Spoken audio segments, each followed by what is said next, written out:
नमस्कार, आप देख रहे हैं न्यूज 18 राजस्थान। आपके साथ मैं हूं अभिषेक। चलिए फटाफट अंदाज में देखते हैं खबरें।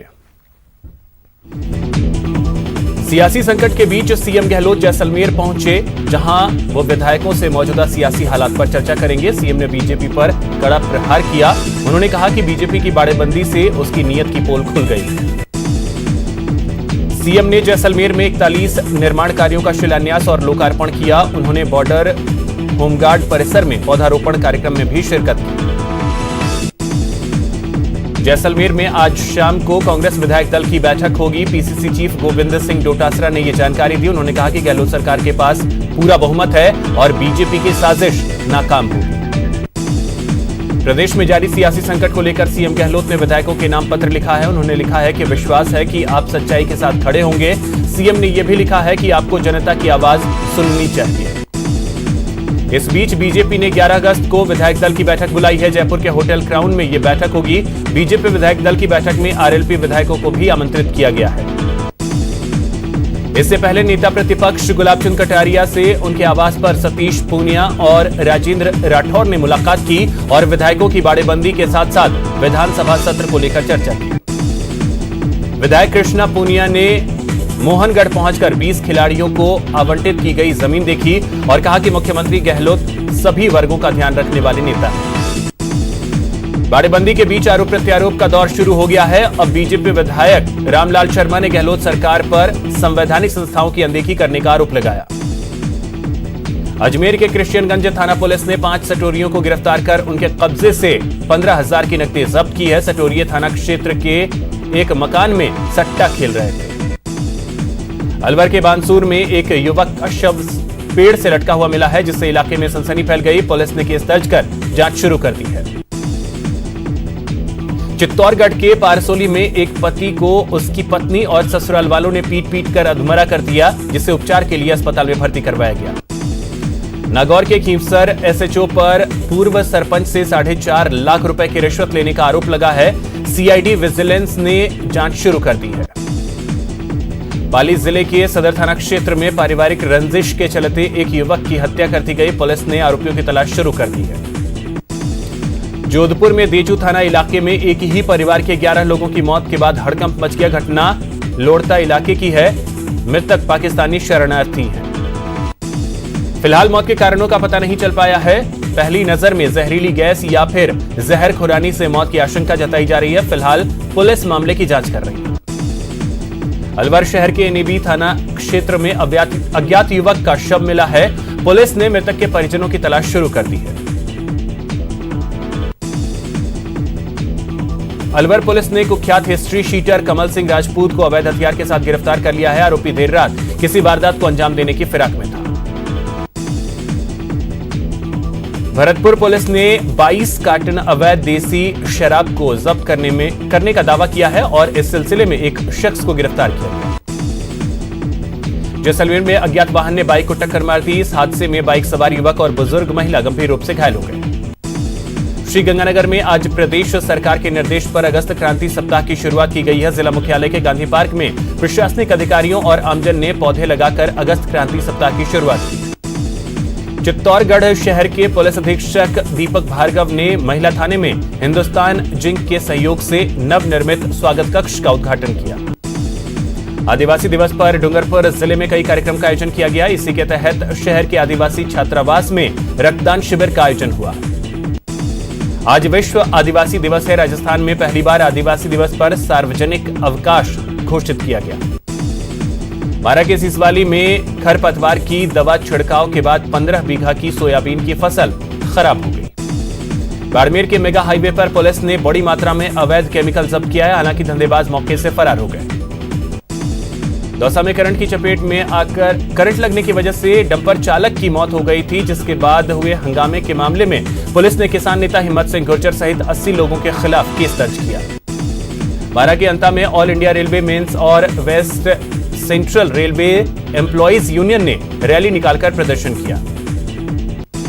रेलवे के निजीकरण के खिलाफ राष्ट्रव्यापी आंदोलन के तहत अजमेर में भी रेलवे कर्मचारियों ने नारेबाजी करते हुए प्रदर्शन किया। भीलवाड़ा के हरीश सेवा आश्रम में राम मंदिर भूमि पूजन समारोह से लौटे महामंडलेश्वर स्वामी हंसराम उदासीन का भव्य स्वागत किया गया। वंदे भारत मिशन के तहत शनिवार को 253 प्रवासियों की वतन वापसी हुई। दोहा और शारजाह से 2 फ्लाइट्स जयपुर पहुंचे। भरतपुर नगर निगम ने सफाई अभियान चला रखा है। जेसीबी की मदद से कीचड़ साफ किए जा रहे हैं। कोरोना के चलते इस बार जन्माष्टमी का पर्व भी प्रभावित होता नजर आ रहा है। सरकार व प्रशासन ने कोविड-19 के तहत तीज त्योहार मनाने की बात कही है, जिससे कोटा के बाजारों में पहले जैसी चहल पहल नहीं देखी जा रही। भरतपुर के न्यायालय परिसर को हरा भरा रखने के लिए पौधे लगाए गए। पार्क में न्यायाधीशों और अधिवक्ताओं ने पौधारोपण किया।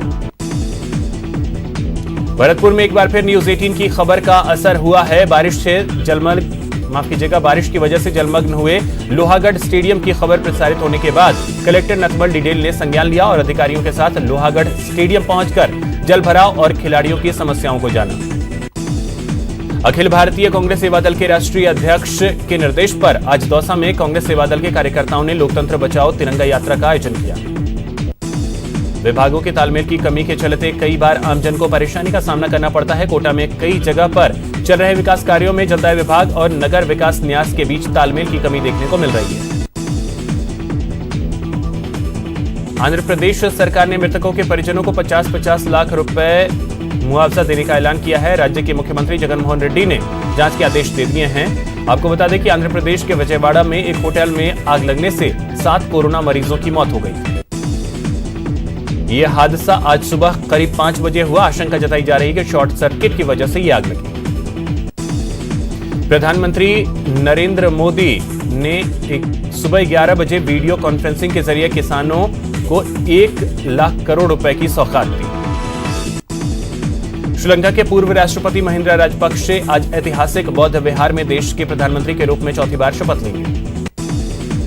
सुशांत सिंह राजपूत केस में ईडी ने शनिवार को रिया चक्रवर्ती के भाई शौविक चक्रवर्ती से 18 घंटे तक पूछताछ की।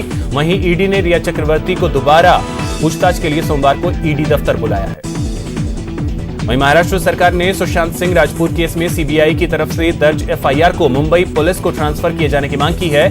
सुप्रीम कोर्ट में दाखिल हलफनामे में राज्य सरकार ने कहा है कि बिहार सरकार की सिफारिश पर सीबीआई को जांच सौंप दिया जाना गलत है। सरकार की श्रमिक नीतियों के खिलाफ आज 10 केंद्रीय ट्रेड यूनियनों ने देशव्यापी प्रदर्शन किया है।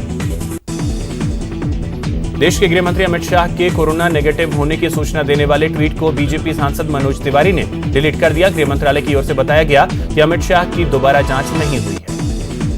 कोरोना महामारी का सबसे ज्यादा कहर दुनिया के सबसे शक्तिशाली देश अमेरिका पर बरपा है।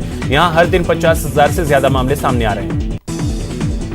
देश में कोरोना मरीजों का आंकड़ा 21 लाख के पार पहुंच गया है। पिछले 24 घंटे में 64,399 नए मामले सामने आए।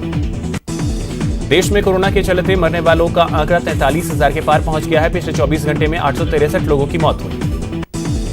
राजस्थान में पिछले 24 घंटे में 1,171 नए मामले सामने आए हैं, जबकि 11 मरीजों की मौत हुई है। इसके साथ ही राज्य में मरीजों का आंकड़ा 51,328 तक पहुंच गया। राज्य में अब तक 17 लाख से ज्यादा लोगों की सैंपलिंग हो चुकी है। इनमें से 51,328 पॉजिटिव मिले हैं। 37,163 लोग रिकवर हो चुके हैं। बॉलीवुड स्टार संजय दत्त को शनिवार को सांस लेने में दिक्कत होने के बाद मुंबई के लीलावती अस्पताल में भर्ती करवाया गया। संजय दत्त का कोरोना टेस्ट नेगेटिव आया। केंद्रीय मंत्री कैलाश चौधरी कोरोना संक्रमित पाए गए हैं। चौधरी को जोधपुर एम्स में भर्ती करवाया गया। केंद्रीय मंत्री अर्जुन राम मेघवाल भी कोरोना पॉजिटिव पाए गए हैं। उन्हें दिल्ली के एम्स में भर्ती करवाया गया। अजमेर सेंट्रल जेल में आज एक कर्मचारी की कोरोना रिपोर्ट पॉजिटिव आई है, जिससे जेल प्रशासन में हड़कंप मच गया। अजमेर जिले में आज सुबह 46 नए मामले सामने आए हैं, जिसके बाद जिले में पॉजिटिव मरीजों का आंकड़ा 2000 के पार पहुंच गया है। भीलवाड़ा में कोरोना के बढ़ते संक्रमण के कारण जिला कलेक्टर शिव प्रसाद एम नकाते ने रविवार को शहर में कर्फ्यू के आदेश दिए। कोटा में एक बार फिर कोरोना ने कोहराम मचा रखा है। आज सुबह आई रिपोर्ट में 115 नए मामले सामने आए। बारां जिला मुख्यालय समेत क्षेत्र के कई इलाकों में लोग कोविड-19 की गाइडलाइंस का पालन नहीं कर रहे हैं, जिससे लगातार कोरोना पॉजिटिव केसेस सामने आ रहे हैं। भरतपुर के सरकारी अस्पताल परिसर में डॉक्टर के निवास पर शराब पार्टी की तस्वीर वायरल हो रही है। चूरू के राजकीय भरतीय अस्पताल की असंवेदनशीलता एक बार फिर सुर्खियों में है। यहां जिला अस्पताल में एक मंदबुद्धि को इलाज नहीं किया गया। बिहार के सीतामढ़ी के रुन्नी सैदपुर में अपराधियों ने एक शख्स को गोली मार दी। ग्रामीणों ने आरोपी को पकड़कर पुलिस के हवाले कर दिया। बिहार के धौरैया में जुआ खेलने के दौरान पैसों के लेनदेन को लेकर फायरिंग हुई। आरोपी शख्स गिरफ्तार कर लिया गया। बिहार के औरंगाबाद के मुफस्सिल इलाके में हॉरर किलिंग का एक सनसनीखेज मामला सामने आया है। प्रेम प्रसंग में डबल मर्डर से सनसनी फैल गई। बिहार के दरभंगा के रैयाम में 13 साल के मासूम की निर्मम हत्या कर दी गई। घर से कुछ ही दूरी पर बच्चे का शव मिला। बिहार के वैशाली के भगवानपुर में जमीन विवाद को लेकर चाकूबाजी हुई। चाकूबाजी का वीडियो वायरल हो रहा है। झारखंड के रामगढ़ के पतरातू डैम से जलापूर्ति होने वाला पाइपलाइन क्षतिग्रस्त हो गया है। सीसीएल कॉलोनियों में पेयजल सप्लाई नहीं हो पा रहा है। झारखंड के जमशेदपुर में होमगार्ड के जवानों ने डीसी कार्यालय के बाहर प्रदर्शन किया। झारखंड के हजारीबाग नगर निगम के आउटसोर्सिंग कंपनी के 240 कर्मी हड़ताल पर चले गए। मध्य प्रदेश के बड़वानी में युवक पिटाई मामले को लेकर इंदौर आईजी विवेक शर्मा ने घटना की जानकारी दी। मध्य प्रदेश के सतना में बीच सड़क पर मारपीट हुई। सामान बेचने को लेकर यह विवाद हुआ। सीसीटीवी में पूरी वारदात कैद हो गई। मध्य प्रदेश के रतलाम में दुकान खाली कराने के लिए मारपीट हुई। केमिस्ट पर 6 बदमाशों ने हमला बोला। मध्य प्रदेश के हरदा में मानवता एक बार फिर शर्मसार हुई है। एक दिन के नवजात की गला काटकर हत्या करने का प्रयास किया गया। मध्य प्रदेश के भिंड में विवाद में 4 लोगों की मौत हो गई। पिता ने 3 बेटियों सहित कुएं में छलांग लगाई। पिता राजेश रजक समेत तीनों बेटियों की मौत। शुक्रवार को पति पत्नी के बीच हुआ था झगड़ा। मध्य प्रदेश के रीवा में पेट्रोल बम से विस्फोट। शरारती तत्वों ने फेंका पेट्रोल बम। सीसीटीवी में कैद हुई घटना। पुलिस मामले की जांच में जुटी। कोटा में अंगदान और देहदान के लिए एक वेबसाइट लॉन्च की गई है। वेबसाइट पर अब अंगदान और देहदान के बारे में पूरी जानकारी मिल सकेगी। शिक्षा बचाओ संयुक्त संघर्ष समिति राजस्थान ने बाड़मेर में प्रेस वार्ता का आयोजन किया। निजी शिक्षक संस्थाओं से जुड़े 11 लाख कर्मचारियों के हालात को लेकर जानकारी दी गई। अलवर के राजगढ़ के महंत प्रकाश दास के अयोध्या में राम मंदिर की भूमि पूजन से लौटने के बाद उनके शिष्यों ने अलवर लौटने पर भव्य स्वागत किया। लोकसभा सांसद रंजीता कोली ने भरतपुर के पिचुमर गांव में मधुमक्खी पालन के लिए बनाए जा रहे सीएफसी भवन का भूमि पूजन किया। बीकानेर में जिला शिक्षा अधिकारी माध्यमिक कार्यालय में 18 प्रयोगशाला सहायक को काउंसलिंग के माध्यम से पोस्टिंग दी गई। डूंगरपुर में लघु उद्योग भारती की पहल पर इंजीनियरिंग के एक छात्र ने ऑटोमेटिक हैंड सैनिटाइजर मशीन बनाई है। करौली में युवा जाट महासभा ने राजकीय उच्च माध्यमिक स्कूल खेड़ा में पौधारोपण किया। अयोध्या में हुए राम मंदिर भूमि पूजन के बाद पुष्कर के बीजेपी विधायक सुरेश सिंह रावत पर भक्ति का रंग चढ़ गया है। झुंझुनू जिले में ब्रेस्ट फीडिंग में पूरे देश में तीसरा स्थान हासिल किया है। इस उपलब्धि के लिए कलेक्टर ने सीएमएचओ और डिप्टी सीएमएचओ समेत पूरी चिकित्सा टीम को बधाई दी। राजसमंद सांसद और जयपुर राजघराने की बेटी दिया कुमारी ने भीम के पास ब्यावर में चरण पादुका अभियान की शुरुआत की।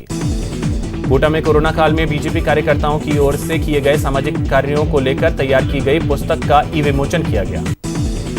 बीजेपी बीकानेर देहात की ओर से कोरोना काल के लॉकडाउन के दौरान किए गए जनसेवा कार्यों की ई बुक का लोकार्पण हुआ। चूरू के बीजेपी जिला कार्यालय में ई बुक का वर्चुअल लोकार्पण किया गया। सीकर में बीजेपी ने कोरोना संक्रमण के दौरान लगे लॉकडाउन के दौरान किए गए सेवा कार्यों के दौरान तैयार की गई ई बुक का लोकार्पण किया। दौसा में महात्मा गांधी की 150वीं जयंती वर्ष समारोह के अवसर पर राज्य सरकार की ओर से 9 अगस्त से 15 अगस्त तक अगस्त क्रांति सप्ताह का आयोजन किया गया। बीकानेर के नोखा में काले बादलों के साथ जमकर बरसात का दौर शुरू हुआ। काफी देर तक बारिश हुई, जिसकी वजह से मौसम सुहाना हो गया। चूरू के विद्यासर क्षेत्र के ग्राम पंचायत पारेवड़ा में 2 घंटे मूसलाधार बारिश हुई। मरुधरा में कुछ दिनों से मानसून थोड़ी मेहरबान हुई है, लेकिन खरीफ की फसलों के लिए अभी और बारिश की दरकार है। सियासी हलचल का केंद्र बने जैसलमेर के होटल सूर्यगढ़ में विधायक राजेंद्र गुढ़ा से मिलने उनकी पत्नी पहुंची। यहां रुकेंगे एक छोटे से ब्रेक के लिए।